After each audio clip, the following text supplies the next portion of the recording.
dan dikandaki dengan dalil itu, dalil ijmal, ya dalil yang lemah oleh ampunyung daripada menetapkan dia, dan menguraikan segala syubhat yang didatangkan atasnya, seperti dikatakan baginya,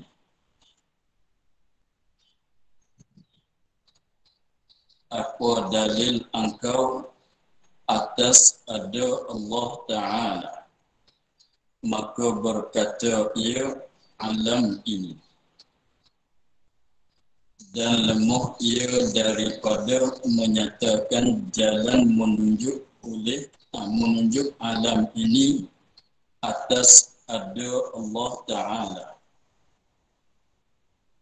atau kuasa ia atas menyatakan dia.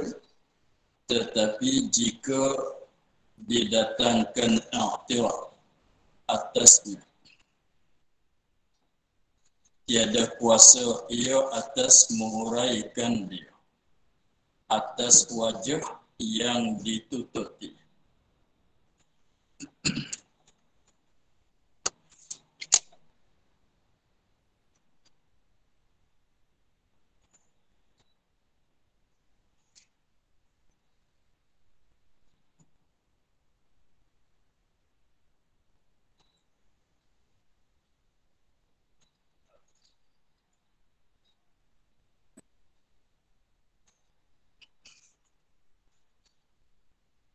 Dan dikandaki dengan dalil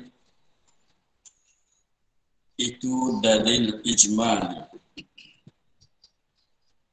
yang mana yang kita dah lepas bahawasanya wajib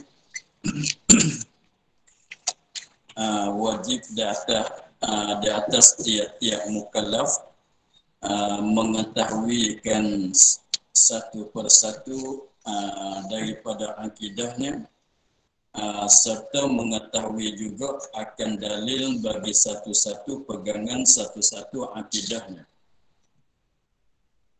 Jadi wajib selain daripada wajib kita beraktikad dengan aktikad itu, maka juga wajib kita mengetahui akan dalil. Wajib kita kena usaha belajar sehingga kita tu dapat tahu juga dalil bagi satu-satu aktikad kita. Tujuan dianya ialah tujuan daripada mengetahuikan dalil itu supaya kita ini lepas daripada dihukumkan dengan kata orang muqallid, supaya lepas kita daripada bertaklid. Dengan sebab sahihnya bahawasa iman orang muqallid itu sah, tetapi berdosa ia kerana dia tinggal usaha belajarkan dalil-dalil itu. Maka oleh itu wajib jugalah di atas kita mukallaf mengetahuikan dalil bagi tiap-tiap satu akidah. Tetapi apakah maksud dengan dalil yang diwajib di atas kita orang mukallaf mengetahuikan dia akan dalil itu? Maka di sini musannif menyatakan bahawasanya dalil yang wajib di atas kita orang-orang mukallaf mengetahui itu ialah dikandaki dengan dalil itu ialah dalil ijmali. Sebab tu dia katanya dan dikandaki dengan dalil itu, dalil yang wajib di atas kita orang mukallaf mengetahui atas jalan fardhu ain itu ialah dalil ijmali.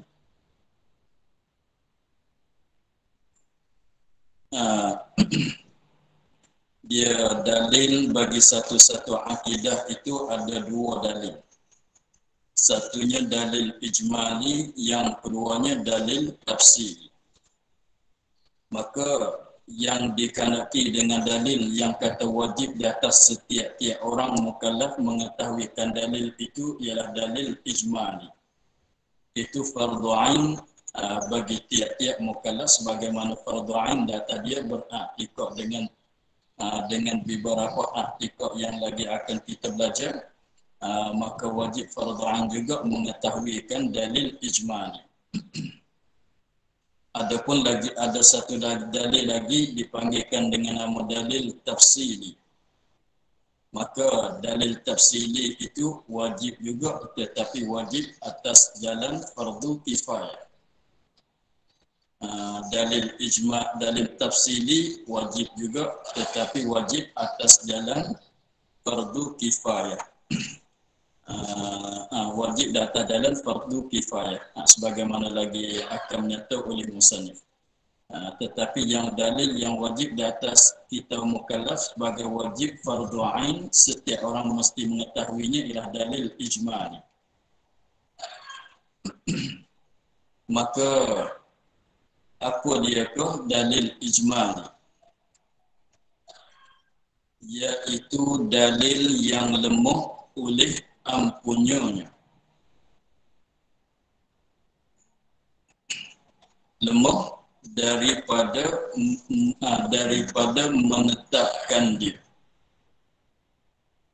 dan menguraikan segala syubhat yang didatangkan atasnya.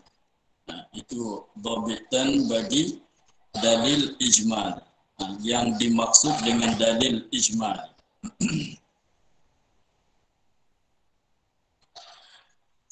dalil ijmali itu dia katanya iaitu dalil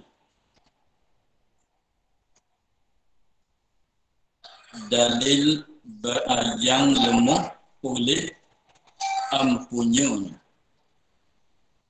Jadi dalil itu kita dah maklum bahasanya perkara yang menunjuk. Dalil-dalil itu ialah perkara yang menunjuk kepada kita menunjuk kepada kita atas sesuatu perkara. Maka itu dipanggil kata dalil. Setiap-tiap perkara yang menunjuk kepada kita atas sesuatu perkara, maka itu dikatakan dalil. Maka dalam bab akidah kitanya, kita setengah daripada i'tikad kitanya ada Allah Ta'ala itu ada, Tuhan itu ada. Tuhan itu ada. Maka pegangan kita katanya ada Allah Ta'ala itu manakah dalil, manakah perkara yang menunjuk, yang memberi faham, memberitahu kepada kita bahwasanya Allah itu, Tuhan itu ada. Maka itulah dikatakan dalil. Dalil seperti kalau dalam bab fiqh wajib sembahyang 5 waktu. Manakah yang menunjuk di atas wajib? Maka ayat Quran atau hadis, maka itu dalil. Ayat Quran seperti katanya aqimus salat, atau hadis cerita Isra dan Mi'raj.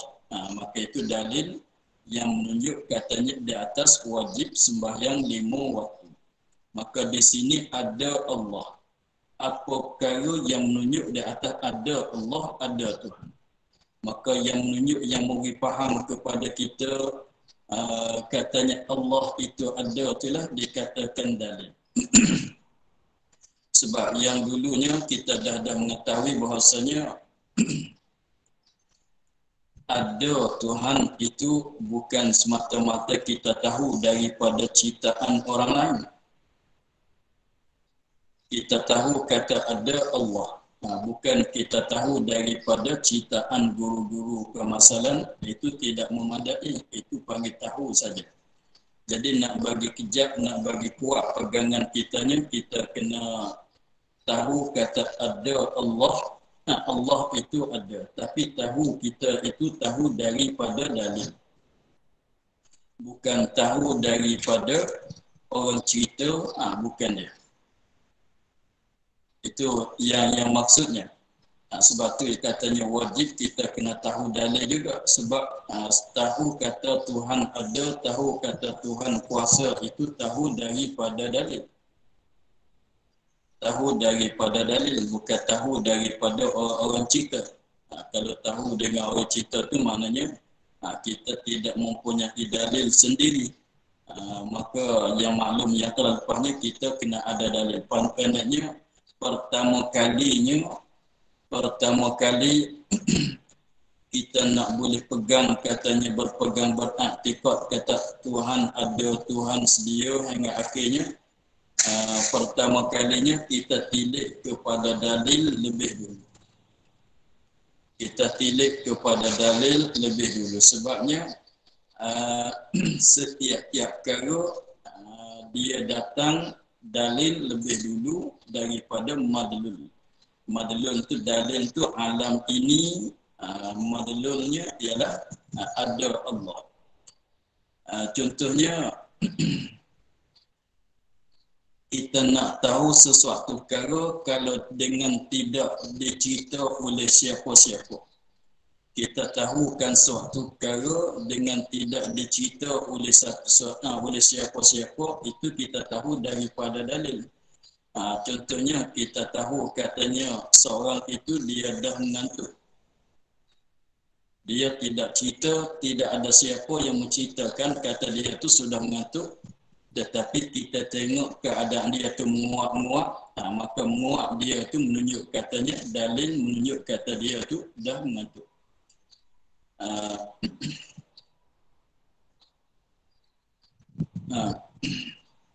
Itulah. Jadi maknanya antara dalil dan madlul, kita fikir, kita tengok pada dalil lebih dulu. Dalil itu ialah perkara yang menunjuk. Seperti lampu isyarat, lampu merah, lampu hijau. Kita berhenti, kita terus berjalan, maka kita tengok dalil dulu. Tengok lampu merah. Lampu merah itulah dalil yang menunjuk. Perkara yang menunjuk kepada kita atas berhenti. Kena begitu. Apabila naik lampu kuning itulah dalil yang menunjuk kepada kita bahawasanya kesediaan. Itulah. Jadi maknanya dalil dan madlul terdulu oleh dalil.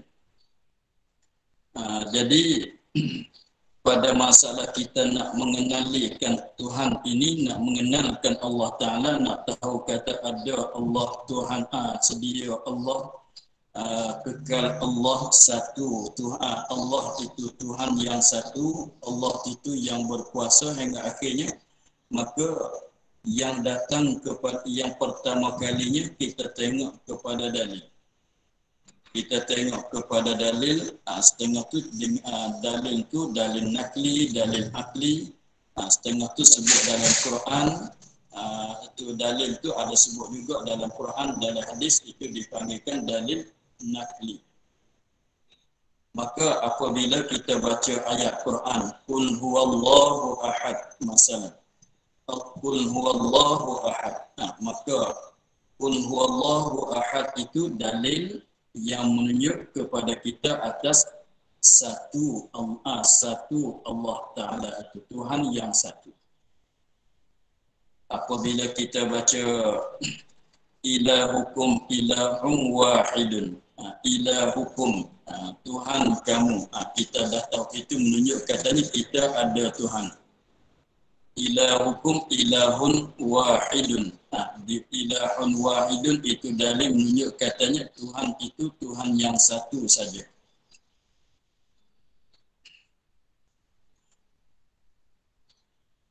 Lepas tu laginya huwal hayyu. Huwal hayyu itu dalil menunjuk katanya dia tu hidup. Itu dalil.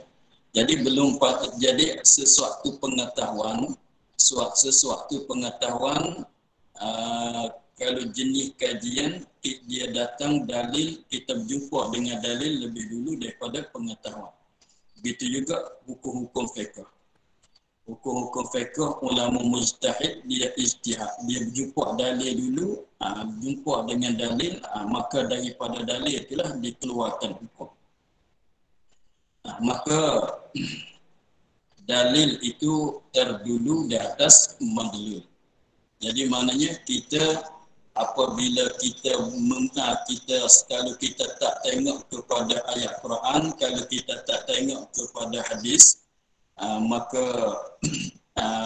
kalau kita tak tilik kepada, tak tengok, tak mengkaji kepada ayat Quran, kepada hadis Nabi SAW yang katanya jadi dalil nakli, maka boleh juga kita menyampaikan akidah kita itu dengan secara memikir. Kita boleh tahukan setiap satu akidah kita itu dengan secara kita memikir. Maka kita nak fikir daripada mana? Kita nak fikir daripada mana untuk nak tahu katanya Allah itu ada ke Tuhan itu ada ke tiada? Tuhan itu kalau ada, dia sedia ke tak sedia? Dia kekal ke tidak kekal? Dia serupa dengan makhluk ke tak serupa dengan makhluk? Dia satu ke tidak ke berbilang? Tuhan kita ni ada satu saja ke banyak Tuhan? Maka selain kalau kita tidak tilik kepada ayat Quran, kalau kita tak tilik kepada hadis-hadis Nabi, boleh juga kita nak menyabitkan, nak tahukan satu-satu akidah. Maka apabila kita nak menyabitkan akidah kita dengan sekala tak tengok kepada Quran, tak tengok kepada hadis, maka kita tengok tiliklah kepada makhluk-makhluk Allah Subhanahu wa taala. Sebagaimana berlaku pada Ashabul Kahfi, mereka tidak ada Rasul pada masa dia, tetapi mereka beriman dengan Allah, mereka mengenalikan Allah dan Tuhan dengan secara memikir. Tengok kepada alam ini, maka alam inilah menunjuk di atas ada Tuhan, sedia Tuhan hingga akhir. Maka alam ini itulah dikatakan dalil untuk menunjuk di atas ada Tuhan. Alam ini juga jadi dalil, jadi tunjukkan kepada kita katanya Tuhan itu kuasa, Tuhan itu satu, hingga seterusnya.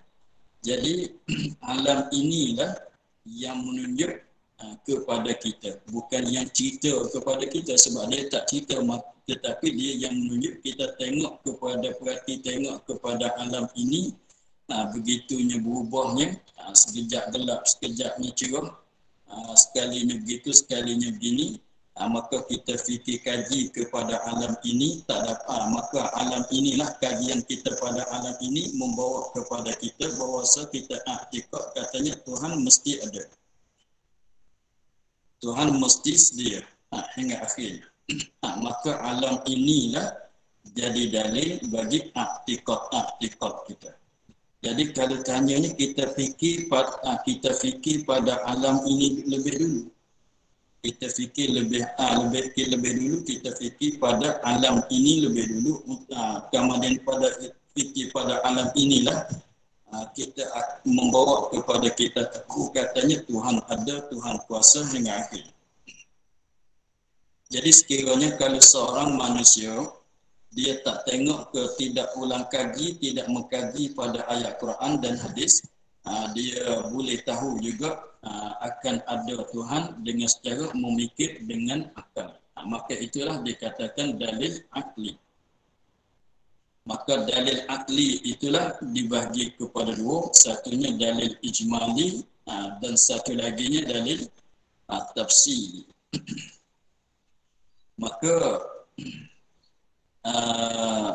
kita kalau tanyanya, kita kaji pada dalil, selepas pada kajian kita pada dalil, selepas pada kita tahu dalil, tahulah kita dengan ada Tuhan, sedia Tuhan, kekal Tuhan hingga akhir. Dengan sebabnya kita kalau kira dengan akalnya tak boleh, kalau tak tilik pada ayat Quran dan hadis, kita tak boleh tahu kata Tuhan itu ada, melainkan kita kena tengok kepada alam ini. Melainkan kita kena kaji tentang kelakuan alam ini.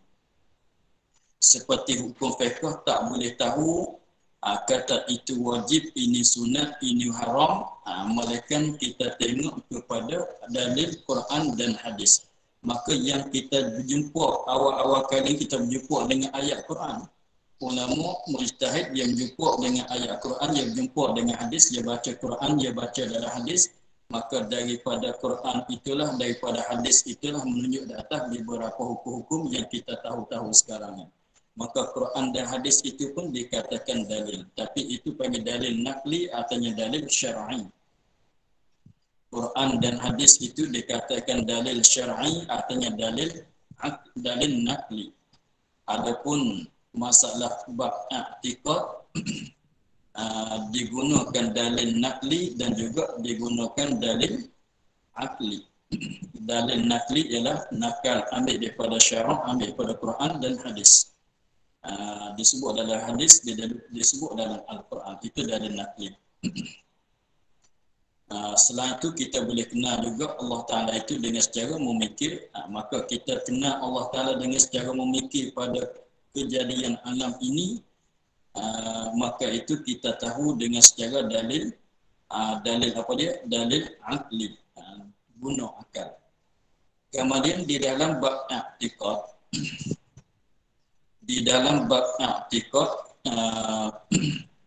kita sepatut tahu juga bahawasanya setiap satu pegangan kita, seperti ada Tuhan, sedia Tuhan, kekal Tuhan, tak sama dengan makhluk, Tuhan tak sama serupa dengan makhluk Tuhan, itu satu hingga akhirnya semuanya ada sebut di dalam Al-Quran. Dalil semuanya ada sebut dalam Quran, di dalam hadis. Maknanya dalil nakli pun ada. Dalil nakli pun ada, bahkan itulah yang terdulu sekali. Tetapi kalau katanya kenapa tak guna dalil ayat Quran, kenapa tak guna dalil hadis untuk nak menyabitkan akidah? Jawabnya, kita selain daripada kita menyabitkan, kita berdalil dengan dalil ayat Quran dan hadis, kita berdalil juga dengan dalil akli. Jadi setiap satu akidah kita berdalil dengan dalil nakli dan juga dalil akli. Tetapi kalau seorang manusia, lebih-lebih laginya orang kafir, seorang manusia lebih-lebih laginya orang kafir, mereka tidaklah sama sekali membacakan Quran. Mereka tidaklah sama sekali membacakan hadis Nabi SAW. Orang kafir dia tak tengok Quran, dia tak baca Quran, dia tak fikir, tak kaji pada Quran dan hadis. Tetapi orang kafir dia tengok kepada alam ini semacam mana kita tengok juga kepada alam ini. Kita tengok pada Quran hadis, kita tengok pada alam ini. Tetapi orang kafir dia tak tengok kepada Quran hadis, tetapi dia tengok kepada alam ini. Maka alam ini pun boleh jadi dalil juga di atas pegangan kita. Lalu tu ulama sebutkan di dalam dalil kitab dia ni, dalam akidah tu dalil akli. Supaya apa? Supaya orang kafir boleh memikir juga untuk nak tahu katanya Tuhan itu ada, Tuhan itu sedia hingga akhirnya. Sebab kalau kita tak kira alam dengan dalil akli, kita kira dengan dalil nakli saja, orang kafir tak boleh memikir. Sebab orang kafir dia tak baca Quran, dia tak baca hadis. Tetapi akal mereka ada, akal kita Islam pun ada juga. Kalau itu didulukan dalil akli di atas dalil nakli. Maka dengan sebab dia itu, kita setiap satu akidah yang disebut dalam kita ni, dalil semuanya dalil akli semua. Tak menafi bahawasan dalil nakli ada, memanglah dalil nakli itu pun ada. Sebab ulama mengatakan bahawasanya kita membilangkan sifat-sifat yang wajib bagi Allah Ta'ala, yang wajib di atas kita orang mukallaf kena tahu satu persatu, katanya setengah 13, setengah katanya 13 sifat, setengah kata 20 sifat itu bukan dia ambil daripada dalil akli, bahkan ambil daripada dalil nakli. Dengan sebab dalam Quran menyebutkan nama Allah, maka menunjuk kata Tuhan itu ada. Huwal baqi menunjuk kata dia tu huwal awwalul akhir, itu menunjuk kata dia tu qidam, menunjuk kata dia tu baqa. Semuanya dalam akli nakli itu ada. Semuanya dalil akli itu ada. Maka dengan sebab setiap-tiap sifat yang katanya 13 baik, yang katanya 20 sifat baik yang wajib kita kena kenal satu-satu, sebab dia katanya kena kenal satu-satu sebab disebut dalam Quran. Dengan maknanya segala sifat kamalat Allah Ta'ala yang tak disebut di dalam Quran, yang tak disebut dalam hadis dengan secara zahir-zahir, maka ulama tidak membilang masuk dalam perkara yang kita wajib kena tahu satu persatu. Sekiranya kalau sifat itu disebut dalam Quran dengan secara zahir, dalam hadis dalam Quran disebut dengan secara zahir, maka ulama kata wajib kita kena tahu satu persatu. Maka yang disebut tu sekadar dihisap, dibilang, dikaji oleh ulama daripada Quran hadis, maka ada 13, artinya ada 20 atas khilaf. Begitulah. Maka kita kembali kepada masalah kita, apa yang kita sebutnya, bahwasanya nak timbulkan satu-satu pegangan datang daripada dalil. Jadi dalil terdulu di atas madlul. Jadi kita fardunya kalau tidak ada siapa yang menceritakan, kita semenjak daripada kita lahir, apabila kita pandai memikir, contoh misalnya kita tidak ada siapa yang mencerita kepada kita, katanya Allah itu, Tuhan itu ada, Tuhan itu sedia, Tuhan itu kekal hingga akhir. Walaupun kalau tidak ada siapa yang mencerita sekalipun, kita akan berjumpa dengan alam ini. Kita akan boleh tahu juga bahwasanya Tuhan itu ada. Tengok pada langit bumi boleh tahu kata Tuhan itu ada. Tengok juga kepada alam ini boleh menunjuk, boleh tahu juga katanya Tuhan itu sedia hingga akhir. Maka apabila kita tengok kepada alam ini, daripada alam ini kita tengok, kita kaji kepada alam ini, menunjuklah kepada kita, alam inilah menunjuk kepada kita katanya Tuhan itu ada, Tuhan itu kuasa hingga seterusnya. Maka disitulah dipanggil katanya kita orang yang ada dalil. Kita orang yang ada dalil. Kita beriktikad Tuhan itu satu, Tuhan itu ada, kita orang yang ada dalil. Maknanya kita yang mempunyai dalil. Kita orang yang tahu dalil. Sebab tu ia kata di sini, iaitu dalil ijmali, dalil yang lemah oleh ampunya dalil. Apa maksud kata ampunya dalil? Mana orang yang tahu dalil. Orang yang tahu dalil. Sebab kita tahu dalil dulu daripada madlul. Dalil yang lemah oleh ampunya dalil. Maknanya orang yang tahu dalil. Contohnya seperti misal lagi akan datang, ikut kitanya ialah ada Tuhan. Tuhan itu ada. Dalilnya alam ini, makhluk ini. Jadi kajian kita daripada makhluk ini, kita kaji pada tentang makhluk ini, alam ini, menunjuklah kepada kita katanya Tuhan itu ada. Maka kita ikut kata Tuhan ada daripada dalil. Maka kita inilah dikatakan orang yang ada dalil, yang mempunyai dalil. Kalau kita dengar cerita daripada seorang guru, masalah ustaz, masalah dia katanya kita orang Islam mesti kena tahu bahawasanya Tuhan itu ada. Kita kena tahu bahawasanya Tuhan itu kuasa. Kita kena tahu bahawasanya Tuhan itu mengetahui segala perkara. Kita pun ambil tahu. Belum contoh soalannya belum pada dia cerita kita tak tahu. Belum pada dia cerita kita tak tahu kata kita ni ada Tuhan. Tuhan kita ni kuasa. Tuhan kita ini sedia. Tuhan kita ini satu. Belum pada tu fardunya kalau kita tak tahu, itu panggil apa dia? Orang taklid, orang mukallid. Sebab dia tak tahu dalil. Tuhan ada, daripada mana dia tahu kata Tuhan ada? Daripada ciptaan orang tu, orang ini. Itu panggil orang mukallid. Jadi tak dapat tidak kita kena tahu dalil. Maka apabila kita tahu dalil, itulah dikatakan kita orang yang ada dalil. Tetapi ada dalil, tahu juga kitanya dalil. Yang lemah oleh ampunnya dalil, lemah tak kuasa, tak mampu daripada menetapkan dia.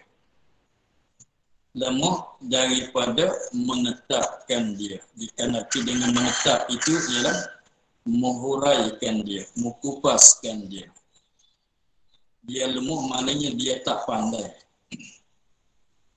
Dia tak pandai, lemah dia, tak kuasa, dia tak mampu daripada menetapkan dia akan dalil itu. Nak menghurai, nak mengkupas, nak menetapkan dalil itu dia tak kuasa. Dan menghuraikan, itu makna sama. Dan menghuraikan segala, dan menghuraikan, melepaskan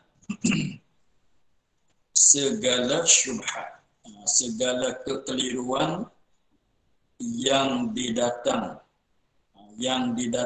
kepada dia, yang didatangkan atasnya atas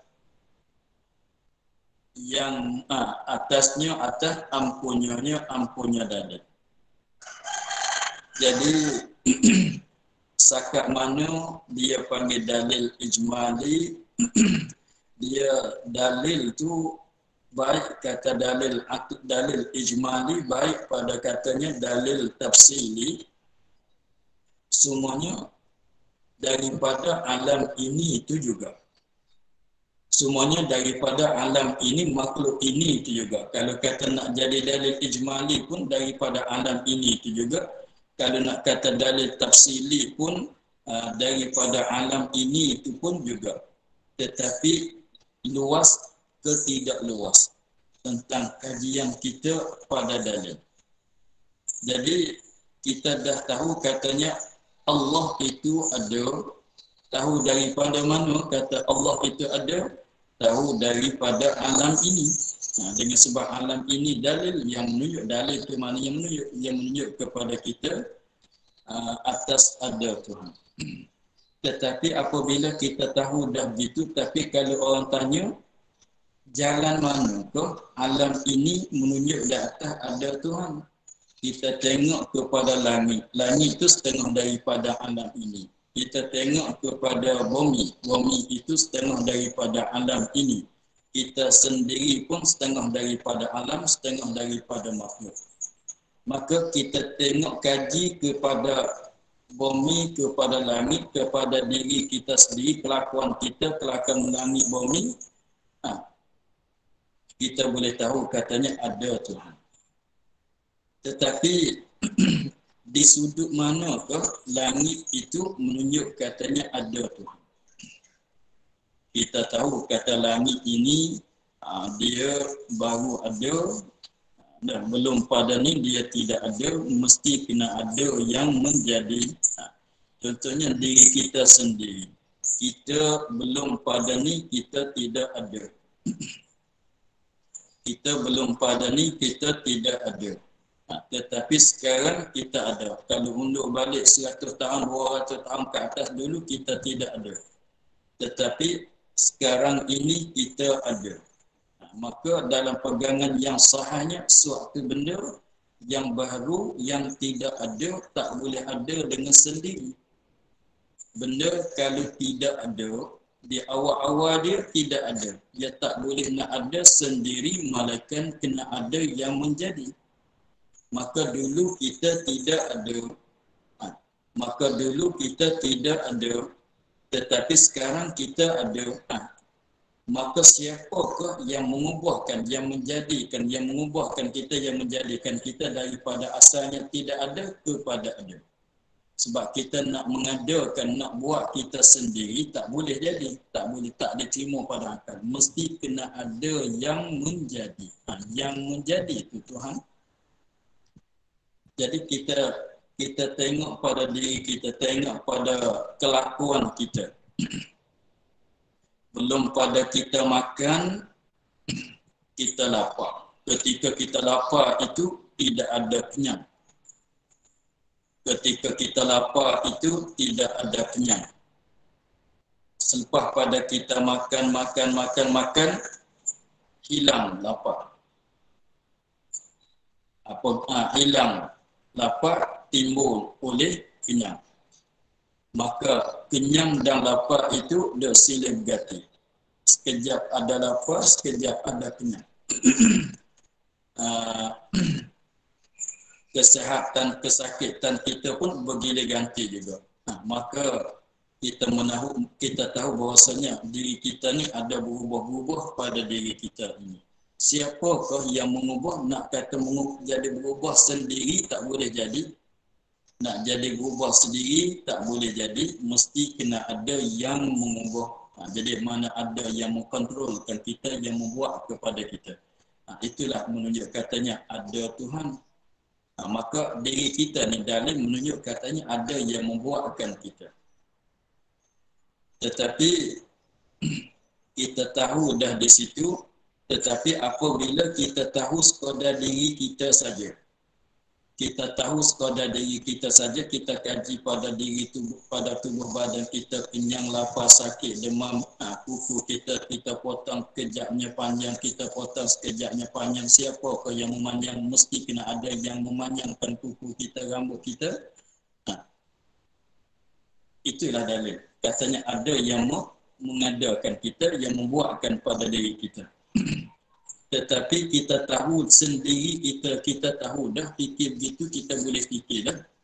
Tetapi kalau orang minta suruh kita huraikan, cuba engkau cerita satu persatu.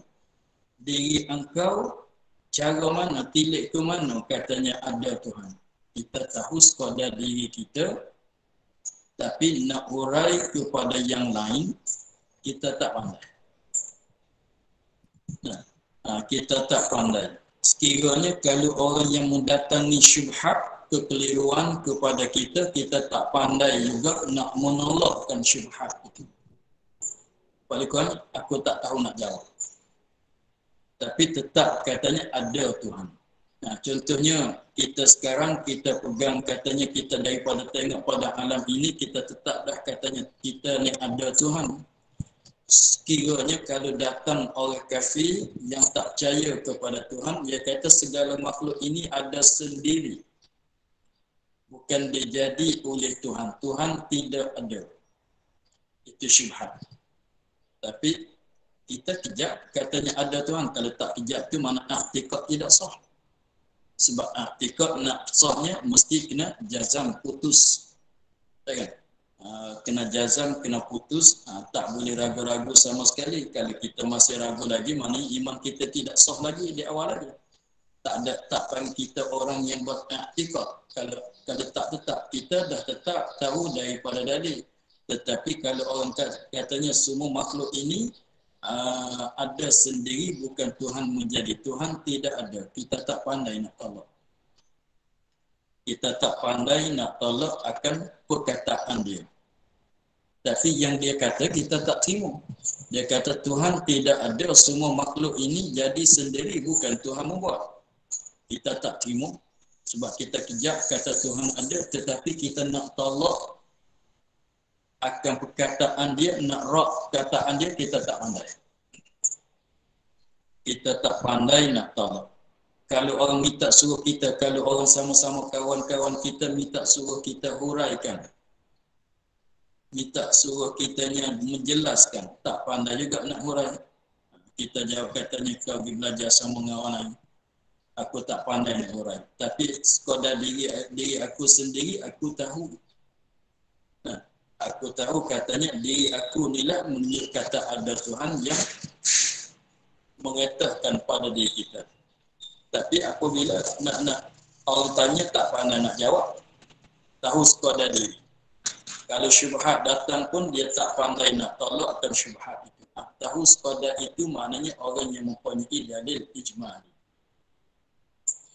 Itulah yang wajib di atas tiap-tiap mukallaf mengetahuikan satu persatu. Tengok contohnya, misalnya seperti dikatakan bagi orang yang ada dalil tadi,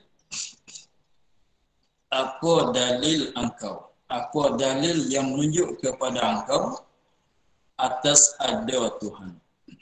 Ada Tuhan tu dikatakan madlul. Alam ini dikatakan dalil. Apa dalil engkau? Apa dalil bagi ikut engkau atas ada Allah Ta'ala? Kita dah ikut kata Allah itu ada, Tuhan itu ada. Dalilnya makhluk ini yang menunjuk kepada kata ada Tuhan itu, yang menunjuk atas ada Allah itu alam ini. Maka kalau tanyanya mana dalil, apa yang menunjuk kepada engkau atas ada Allah? Kita kata Tuhan ada. Contohnya kalau kita orang kafir mai tanya kita, engkau ada Tuhan ke tidak? Kau ada Tuhan ke tidak? Tuhan kau ada ke tidak? Kita jawab kata memang ada. Mesti ada. Kita pegang katanya Tuhan ada. Itu satu i'tikad kita. Maka berkata ia, orang yang ada dalil tu pada menjawabkan soalan itu, ia jawab kata alam ini. Dalil yang menunjuk atas ada Allah itu alam ini, makhluk ini. Kita ni lah, langit bumi itulah, kayu batu inilah jadi dalil, jadi menunjuk di atas ada Allah. Itu maknanya dia tahu dalil. Kalau katanya macam mana pegangan engkau tentang Tuhan tentang Tuhan itu ada ke tidak? Dia jawab katanya tidak ada. Maka itu dalam salah, itu orang kafir. Tetapi kalau dia jawab katanya boleh jadi ada, itu pun tak sah lagi, tidak sah lagi i'tikad dia, sebab tidak putus, tidak jazam, tak kemas. Dia jawab katanya tentu ada Tuhan. Tentu sama sekali ada Tuhan. Kalau tanya mana dalil, mana tandaan kata ada Tuhan? Makhluk ini, kita ni lah. Kayu batu ni lah jadi dalil kata ada Tuhan. Boleh jawab sebab dia ada dalil. Dah lepas daripada taklid. Tetapi dan lemah ia daripada menyatakan jalan menunjuk alam ini atas ada Allah.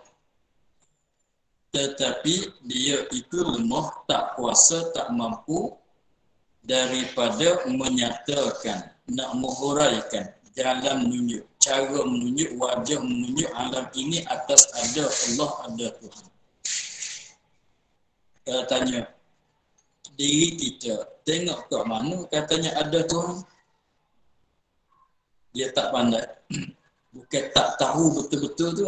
Kalau tak tahu katanya mana dalil katanya ada Allah, orang kata kita makhluk ini, itu taklid pada dalil, tak mandai juga. Jangan pegang katanya itu dia satu perkara lagi. Contohnya kalau dalam bab fiqh kita katanya semayang wajib, semayang 5 waktu wajib di atas kita orang mukallaf. Tapi kalau orang tanya mana dalil, kita jawab katanya ulama kata dalilnya ialah aqimus solat. Tapi aqimus solat menunjuk di atas wajib sembahyang 5 waktu, tak tahu cara juga menunjuk jalan mana. Itu panggil taklid pada dalil, mengikut pada dalil, itu tak memadai. Jadi maknanya kita kena fikir juga alam ini itu menunjuk di atas ada Tuhan, cara mana? Kalau tak tahu, kalau katanya kalau jawabnya gini, engkau macam mana ikut engkau tentang ada Tuhan? Dia jawab katanya Tuhan itu ada, tetap ada, mesti ada. Kalau selepas tu orang tanya mana dalil? Kata mana tandaan, mana yang menunjuk kata ada Tuhan? Dia pun jawab katanya dengan orang cerita katanya makhluk ini. Jadi dia jawab kata makhluk ini dengan orang cipta, dengan orang cipta saja. Maka itu taklid pada dalil itu pun tak memadai juga, tak lepas daripada orang yang bertaklid. Dia kena tahu sendiri. Maka sebab itulah kita nak belajar pada kitab ini, nak tahu satu akidah serta tahu dalil. Untuk lepas pada sekadar tahu kata alam ini jadi dalil, tapi dengan sebab orang cerita tu, itu tak memadai. Kena itu juga. Seperti kata tadilah, dia jawab kata alam ini, tengok kita ni, pagi tadi, baru-baru bangun selepas solat subuh tadi tu, tak belum pada makan apa-apa, aku lapar. Kemudian aku makan. Selepas aku makan, kenyang pula. Siapa yang mengenyangkan? Bukan nasi. Siapa yang mengenyangkan? Mesti kena ada yang mengenyang. Selepas pada kenyang itu, nasi yang kita makan masih ada dalam perut kita. Tapi apabila lalu oleh sejam 2 jam, jadi lapar pula. Itu menunjuk kata ada yang mengenyangkan kita, ada yang melaparkan kita. Kita fikir gitu maknanya dah kita pandang berdalil. Itu mana tahu dalil. Gitu. Satu perkara lagi, atau kuasa ia atas menyatakan. Dia kuasa, dia mampu untuk nak menyatakan, nak menjelaskan cara menunjuk alam ini diri dia, menunjuk kata ada Tuhan, dia boleh cerita lah macam tadi. Tengok pagi tadi aku lapar, sekarang aku sudah makan, aku pula jadi kenyang. Siapa yang mengenyang kalau Tuhan tak mengenyang? Dia pandai hurai gitu. Tetapi jika didatangkan aktirat, apabila orang aktirat, orang yang menggalangi dia, atasnya datang aktirat atas dia, tiada kuasa ia atas menghuraikan dia. Dia tak pandai nak hurai, nak kupas, nak tolakkan. Tak, tiada kuasa atas menghuraikan, atas wajah, atas cara yang ditutupi, yang dikandaki. Maknanya atas jalan, atas wajah, atas cara, atas jalan ni yang sepatutnya ia tak pandai. Kalau katanya siapa lagi kalau tak siapa yang mengenyangkan kita kalau bukan Tuhan? Mestilah Tuhan mengenyangkan kita, mesti dia juga Tuhan yang melaparkan kita. Tuhan juga mensihatkan kita, Tuhan juga mensakitkan kita. Contohnya bukan ubat, tengah kita makan ubat. Kalau ubat menghilangkan penyakit, kita makan telan ubat boleh sebiji, hilang lah. Tapi kalau sakit biasanya, kalau sekali makan ubat, tak hilang lagi penyakit. Itu menunjuk katanya penyakit bukan dihilang oleh ubat. Maka kalau orang i'tikad, maka kalau orang katanya ubat itulah sebab ia ada zat begitu begini pada ubat. Ubat ni ada benda tu, ada zat tu, zat ni pada ubat, sebab tu yang menghilangkan penyakit. Tapi dia kata bukan ubat. Tuhan menghilangkan penyakit. Tapi kalau kata ubat, sebab ubat ada begitu, ada begini, bukan Tuhan menghilang penyakit, dia tak pandai nak tolak. Dia tak pandai, dia nak tolak dengan cara betul-betul tolak tu dia tak pandai. Maka orang yang tahu sekadar itu maknanya orang yang ada dalil ijmali. Bukan orang yang ada dalil tafsili, bukan begitu. Maka faedah orang yang ada dalil maka keluar ia, yang terlepas ia daripada taklid. Maka faedahnya maka lepas dia daripada taklid. Yang mana katanya orang taklid berdosa pada jadi taklid dia. Maka keluar ia terlepaslah ia daripada taklid akan dengan mengetahui akan ini dalil ijmali. Dengan sebab dia tahu dalil ijmali, dah lepaslah dia daripada jadi orang yang muqallid, yang berdosa dengan sebab bertaklid. Itulah dikatakan dalil ijmali. Kemudian tinggal ada satu lagi dalil, ialah dalil tafsili. Maka untuk pagi ini kita sekadar itu dulu. Itulah uraian lebih kurang tentang dalil ijmali. Maka sekadar itu minggu depan insyaAllah kita sambung pada kata dan adapun dalil tafsili. Wallahu a'lam. Alhamdulillah rabbil